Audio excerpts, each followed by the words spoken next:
Ireland's Classic Hits Radio. Francesca Marchetti is with us today, and we're going to be talking all about your eye health. You are an optometrist. That's correct. So you're looking into our eyes all day long, gazing into our soul. All day long. Yes, looking straight into whatever might be there, even sawdust. 24 million images in a lifetime is what we see, basically. Yeah. That's kind of just hard to comprehend, isn't it? It is a bit hard, yeah. Yeah, and our eyes are responsible for 80% of the information that our brain receives. So very important to keep your eyes healthy. I think I was saying to you the last time you were on about how my eyes have definitely deteriorated over the years, and that can happen with age. I think once you hit 40, we were saying around the office, every single one of us seems to be wearing glasses these days. Yeah. Is that just an age thing? Correct. Does it kind of catch up on everybody? It does. Whether you're sitting at computers or whether you're working on a farm, somewhere in your 40s, you really start to lose all the elastic power within your eyes, and all of a sudden your arms aren't long enough to read, and that's when you start to need reading glasses.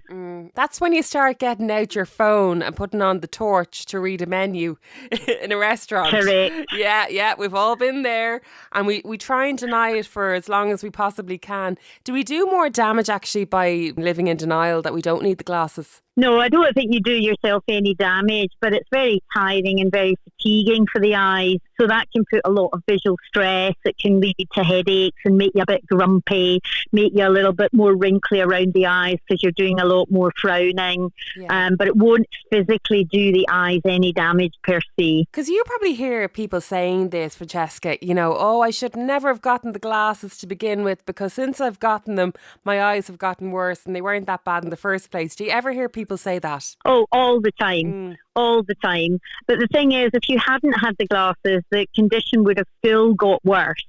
And it's the fact that your brain kind of tries to see things a little bit blurry, and then once you see everything really clearly, you go, wow, this is fantastic. This is how I should be seeing. And then when you take the glasses off, the brain doesn't like it anymore. How often should we be getting our glasses changed then? Well, I would recommend that you have an eye examination every 2 years, unless you've got a family history of eye issues. If you've got issues yourself, then your optometrist would recommend that you had your eyes tested more frequently than that. But also, if you have any symptoms that you're unhappy with, either visually or physically with your eyes, then you should definitely make your optometrist the first port of call to go and have that all checked out. Okay, even headaches and things like that? Oh, absolutely. Headaches, dry eyes, gritty eyes, sore eyes, stinging eyes, a bit light sensitive, any of those conditions, you shouldn't just think, it'll be fine tomorrow. I think it's really important that you go and get that checked out. And in terms of children as well, Francesca, I mean, a lot of kids do get their eyes tested in school, but if it's not happening, how would you kind of spot the signs that maybe your children need glasses? Well, I think the first thing to do, it's very difficult often to think that whether your children need glasses or not. And I would always recommend that every child has an eye examination prior to starting school. And very often the checks that are done in school are not full eye examinations. They're just very much a screening test. So a lot of children can fall through the net, or also they can actually be over-referred. So it's quite difficult unless you've actually got a squinting eye or you're thinking that your child is struggling to see. There could be an underlying eye condition there. So I would always say to parents, before they go into their first class in primary school, get their eyes tested with the optometrist. Yeah, because I know with my own daughter, I think she's been wearing glasses. She's 7 now. She's been wearing them since she was about 3.5. And so obviously before she started school. And when we brought her to the GP, we were kind of going, we're not sure. There might be a bit of a turn there. But then sometimes I was like, no, she doesn't have a turn in the eye.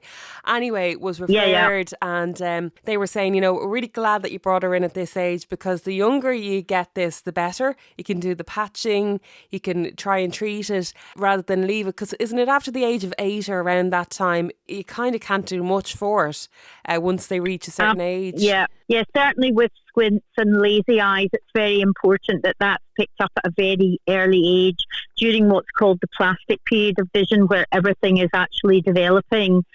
Things like short-sightedness, though, that isn't preventable necessarily, but that can often be picked up because they're not seeing the blackboard or they're not seeing at the cinema, that type of thing. But it's the ones that, that the children that maybe don't have a squint, they're the ones that can go undetected. You picked up your wee girl because you felt that her eye was turning. Yeah. But it's those kids who've not got a turn, and they're the ones that definitely slip through the net. Mm-hmm. Well, the patching certainly worked. Now she does wear glasses. She's got one eye that's kind of quite poor compared to the other, but the patching certainly worked. So the turn seems to be gone. So that's great now.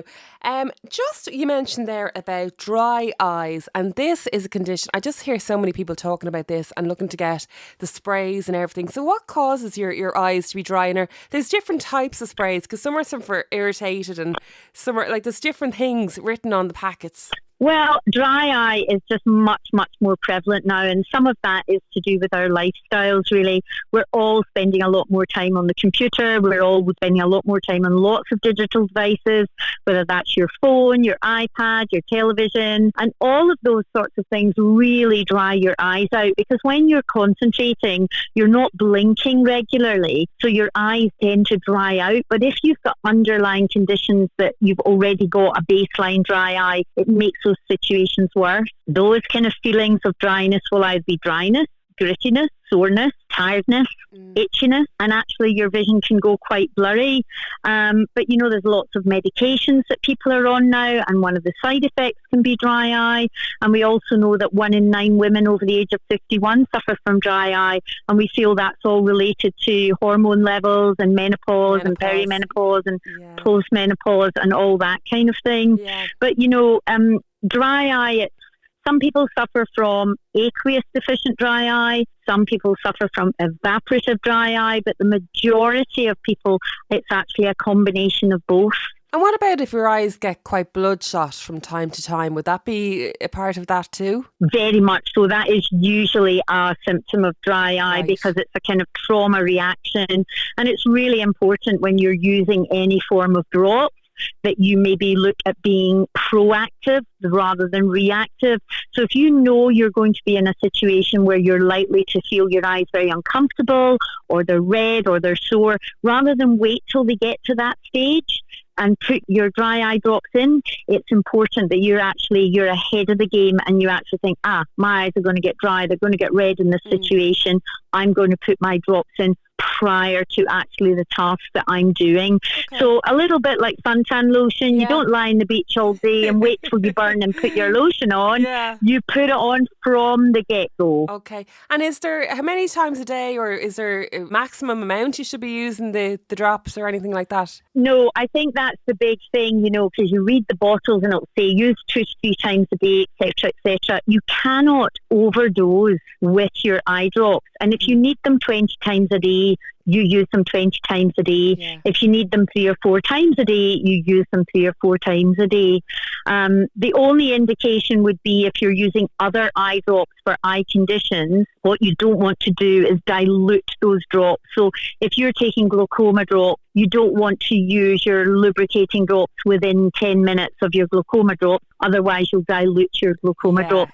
But the rest of the time, it's really important that you're just using your drops on a really regular basis. So the ones that you'd recommend, Francesca, are these drops that are available over the counter? Yeah, I mean, there's lots of different types of drops, and one of the ones that I really like are the Roto dry eye drops, because they're actually dealing with both an aqueous deficient dry eye and an evaporative dry eye. They're available over the counter. And it's important, as I say, that you get a dry eye drop that suits you, and also if you're a contact lens wearer, you make sure that the drops are actually conducive to using with your contact lenses. But always, just use them, be proactive with your drops rather than reactive. So for example, when you sit down at the computer in the morning with your big mug of coffee and you're about to go on some Zoom calls, or you're about to do a big load of reading articles, stick your drops in. So you want to be the big thing is being proactive rather than reactive. And just a final question for you. We're talking about dry eyes. What about if, like myself, you get a teary eye? I seem to get this all the time, just in one eye, and I don't know what causes it. So very often when your eyes are watering, it's a reflex action to your eyes being dry.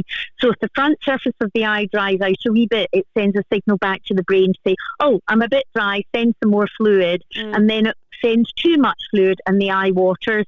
It could also be that you've got a little bit of a blockage, so it's not draining away quickly enough. So always when you're taking your eye makeup off, which is essential that you do that every time you wear eye makeup, don't ever sleep in your eye makeup. I'm in trouble. I'm in trouble. No, you're in trouble.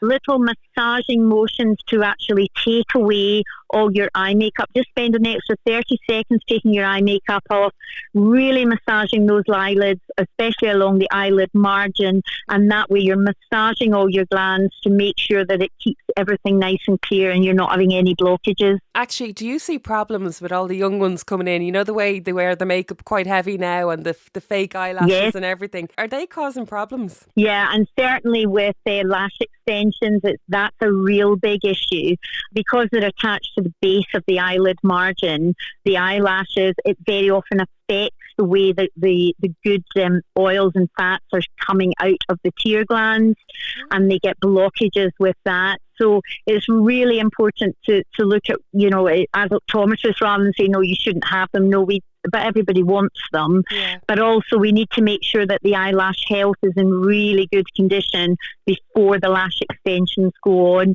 But absolutely crucial, the eye makeup is removed every time you use eye makeup, and little circular motions, little massaging motions to get your eye makeup off, so that you're massaging all your glands, getting all the good oils and fats coming into your tear film. Because otherwise, if your tears are too watery, they evaporate very quickly, and that leads to your dry eye. So we need those oils and fats in your tear film. Those lashes, they seem to be getting bigger and heavier all the time. They do. Sometimes I'm looking at these teenagers and I'm like, how do they open their eyes? They're so heavy on them. Yeah.